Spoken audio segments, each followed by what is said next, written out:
Hey YouTube, hope everyone's doing great today. I just want to kind of make note of something that here in the modern day, a lot of people report not feeling satisfied, that they don't feel like they have a personal connection to what they do. And I just want to give you 5 examples here, and they're up on the screen. And it's very simple, just some things to help ground us, some things that can bring back that sense of feeling satisfied, like you actually did something, that you accomplished something, and trying to avoid taking shortcuts. And I'm not saying that modern day technology is all bad, but there are times that you really want to get your hands dirty, so to speak, and you want to actually be more involved of what, in what you're doing, and have you as part of that process instead of you witnessing the process, but you being part of the process. And that's typically what I see lacking in modern day society. And so let's just do this list here. Number 1, cooking, cook from scratch, using raw ingredients and making yourself a meal. To me, it's very satisfying. Even if it's a very simple meal, that's okay. But to actually have a part in your meals, I find that to be calming and grounding, and once again, very satisfying. It also it gives me motivation to do other things. So it's just something that is a very simple manipulation to some degree of our environment, to take various bits of food and put them together and to make them pleasing to consume. But it is something that really is lacking. I cannot tell you how many people I know that just go out and eat, go out to eat pretty much most of their meals, or when they do buy food, is typically, heavily processed.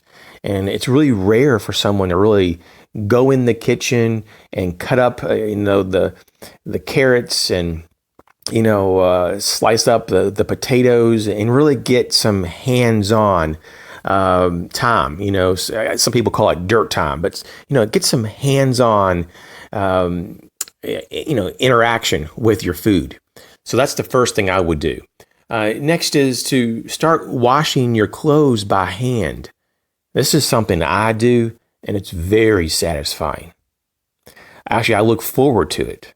And I pretty much wash my clothes maybe like twice a week, and I put it out on the clothesline, and the sun dries it, and it smells so good. I mean, it's so fresh.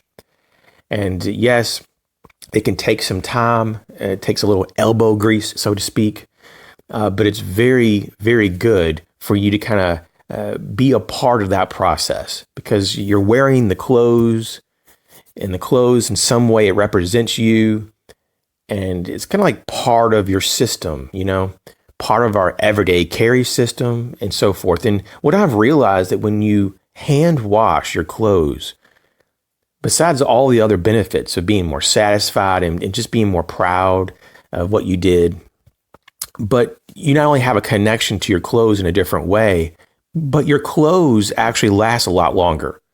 People don't realize the wear and tear when you put clothes in a machine. It just breaks the clothes down.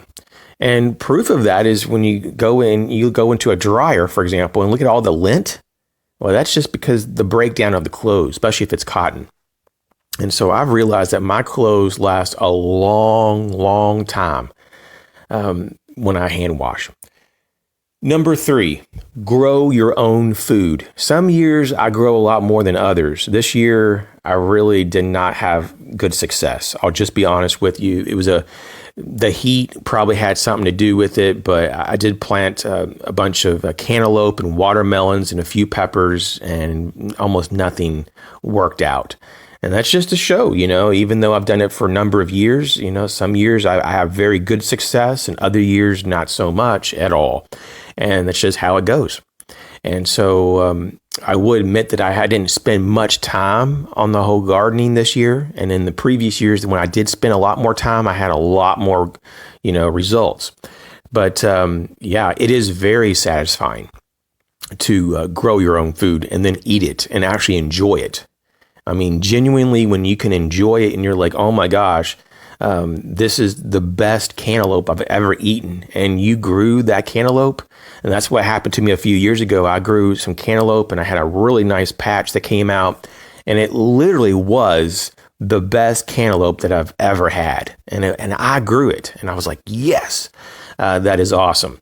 So there's something about that, having that connection with your food. It's a special thing. So it's so you can kind of put these together in some way. You can grow your food and prepare your food, and having all that going on makes a difference. It's so much more personable, in whatever way you can think of that, than just going to a grocery store and buying pre-made processed food. Number 4 is to make your own music. If you're not into music, maybe your own art, whatever that may be. You could draw or paint or sculpt, or maybe you're into woodworking. Maybe you have a certain hobby that's kind of like, artistic. There's all different types of things you can get into. And typically most people know what they like more so than other. But yeah, don't be afraid to just dip into it from time to time. I go through surges, like I'll draw like a lot for a few weeks to a month, and then I'll take off a month, and then I'll kind of come back, and it's almost like I rediscover the whole passion of that particular of art.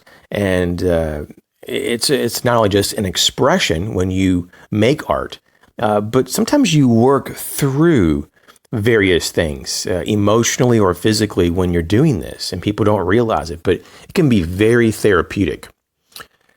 And lastly, number 5, to communicate with others, in person, other people in person. And so we're so used to talking to people on the phone or texting other people or doing a video conference or emails. And I mean, I'm guilty of this too, but I really try to go out of my way and have at least a handful of conversations, person to person, face to face, just like last night. Even though I wasn't like really wanting to have a long conversation with one of my neighbors, I went ahead and just did it anyways. And I'm glad that I did. It was very enjoyable. So having that time that you're actually like in front of a real person and not in front of the screen of your phone or whatever, it makes a big difference. There is something that is, having a person in front of you, they're not replaceable by technology. And regardless of how much more advanced technology gets, I'm sure we'll probably have 3D holograms in the near future. I'm telling you, it doesn't replace real people. And so there is definitely something that's not only just therapeutic, but it's just part of our humanity, a need within our humanity to have interactions with other real people. And so don't shortchange yourself thinking that, well, I get all my needs met by just using technology. That really doesn't provide all your needs. It may get you through for a while as a temporary solution if something's going on in your life and you don't have the ability to see other people. But, when you have the opportunity to have a conversation, and that means to not only just talk, but to listen, then you really have something there that's real.